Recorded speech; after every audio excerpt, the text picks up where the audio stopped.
Hey, good morning, Christ Hold Fast. I am Pastor Eric Sorensen, and I am continuing today my devotional series through the book of Ruth, or maybe better said, the Gospel of Ruth, because really every story in the Bible is ultimately pointing us to Jesus and pointing us to the Gospel. Last week we went over a couple really fruits of Ruth's faith in Naomi's plan for her life. She took action by going to Boaz, her sort of potentially romantic interest, and she displays patience, and we saw that pretty clearly last week. And today we're going to focus our attention on a third and fourth fruit of faith, and that is namely humble boldness and trust in God's plan, or better put, integrity. And so we read in at the end of verse 7, going into verse 8, "Then Ruth came softly and uncovered Boaz's feet and laid down." Now, if you remember, last week I explained what that meant. This was a way of her sort of showing interest to him. This was just kind of a custom at that point. And so she goes to the threshing floor and she uncovers his feet. And it says at verse 8, "At midnight the man was startled and turned over, and behold, a woman lay at his feet. He said, 'Who are you?' And she answered, 'I am Ruth, your servant. Spread your wings over your servant, for you are a redeemer.'" Now, if you go back to verse 4 of chapter 3 of our text, you're going to see that when Naomi tells Ruth about this plan to sort of go and uncover his feet, all she is instructed to do is just uncover his feet. That's it. But Ruth is a little more eager than that. She doesn't just stop at Naomi's instruction. She goes further. As a matter of fact, so far that she uncovers his feet and then says exactly what she wants. I mean, exactly what she wants. She says, quote, "Spread your wings over your servant, for you are a redeemer." What does that mean? Well, in short, without going into a long, detailed exegetical storyline with you about what it means, it's essentially Ruth proposing to Boaz marriage.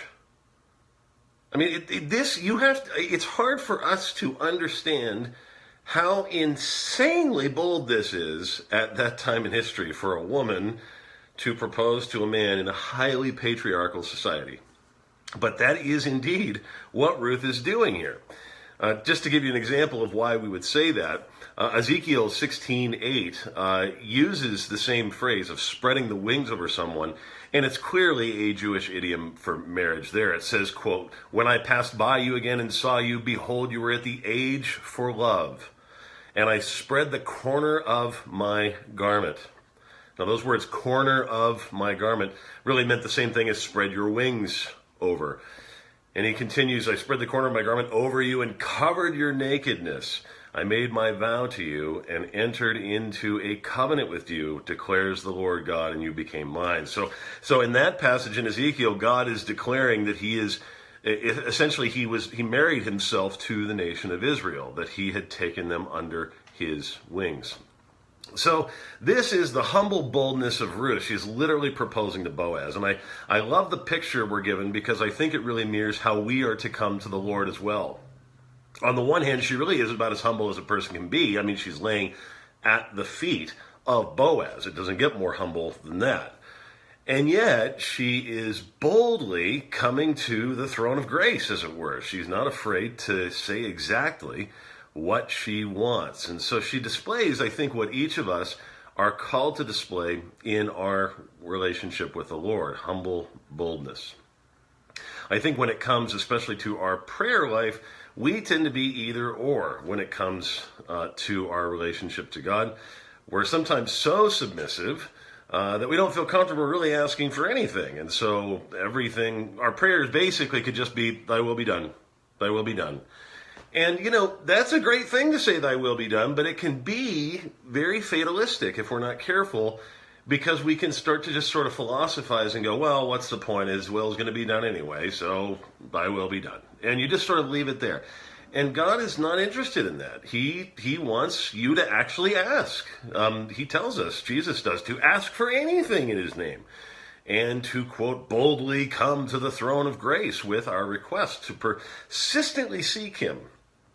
And yet, on the other hand, you have those fraud teachers that are all over television, unfortunately, out there that only seem to speak about boldly coming to God and don't acknowledge their need to submit to his will. Some of these buffoons even say that if you have true enough faith, that you're guaranteed to get whatever it is you ask for. The name it and claim it folks who tell you that you need to, quote, demand from the Lord what you want, and you will have it.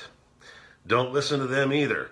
So just as it can be an error to be so humble that you become fatalistic in your life with the Lord, it can become a very big error if you're coming to the Lord so bold as to demand.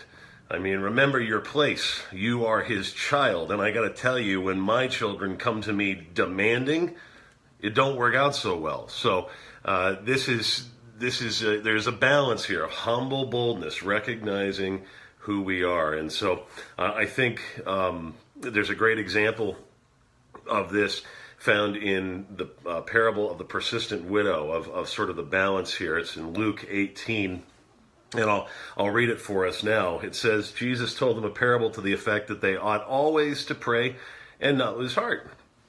He said, in a certain city there was a judge who neither feared God nor respected man, and there was a widow in that city who kept coming to him and saying, give me justice against my adversary.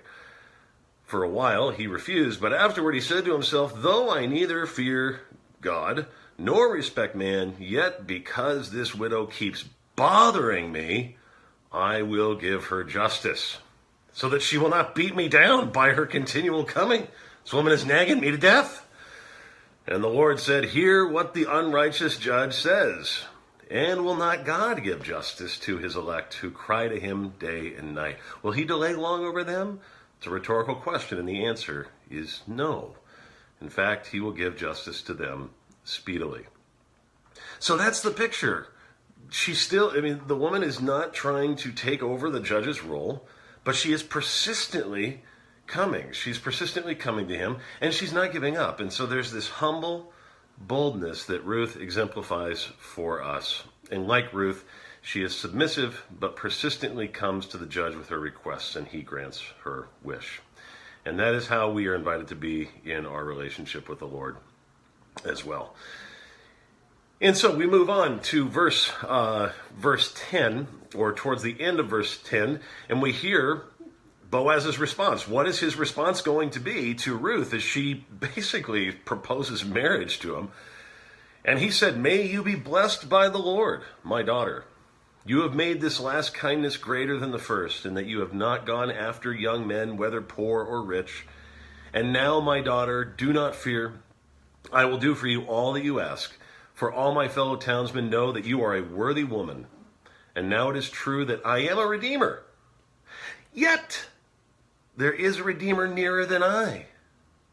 Remain tonight, and in the morning, if he will redeem you, good, let him do it.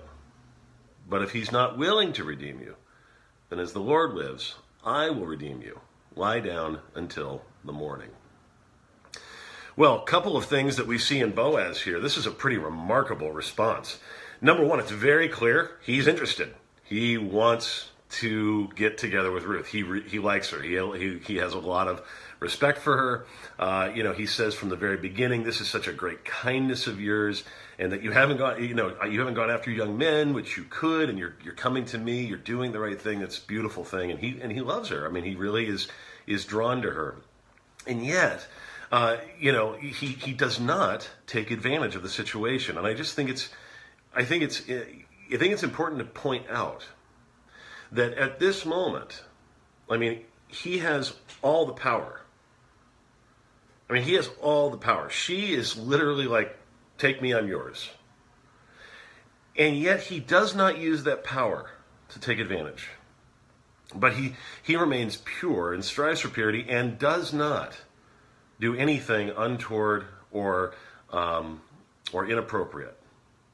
So that's the first thing I noticed. Like faith, he has enough faith to remain pure and not to give in to whatever temptations might come from a woman that is basically throwing herself at him. I mean, he's a good man. And yet I also notice in this is that the man has incredible integrity, because it's clear that he wants to be with her. He does. But there's a redeemer, another redeemer that's even closer as a relative to Ruth that apparently they didn't know about. And in that day and age, in that time, the closest of kin had the right to be the redeemer first. If he wanted to, it was his right. So again, in our modern culture, everything is so based on romance and so based on our feelings that it's very hard for us to relate to this sort of setup where it's like, well, see if Cousin Joe wants her. Oh, Cousin Joe doesn't want her? Okay, we'll see if Cousin Bob wants her. I mean, it's just so strange to us. But this was the way it was. And the rule was that they had to see if this other person wanted Ruth more and wanted what potentially could come with Ruth more. And I just love the fact that Boaz trusts God enough, even though he clearly wants this woman, to say, no, let's play by the rules. Let's do what is right. Let's have integrity here. We don't cut corners to get ahead. And that's just, it is a display of faith. It is actually a fruit of faith. Faith enough in the Lord to trust him that even if taking a shortcut might seem like the easier road, that ultimately we trust him to be in charge of our lives. So that is what's going on today. The fruits of faith, humble boldness in our relationship with the Lord. And Boaz shows us fruits of faith as he responds with purity and integrity. And so next week we find out what is going to happen. What happens when they find this other potential redeemer? Is he going to steal the show? Is he going to break up the romance? We're left on a bit of a note of suspense, and we will pick it up then. Look forward to seeing you. Have a great week.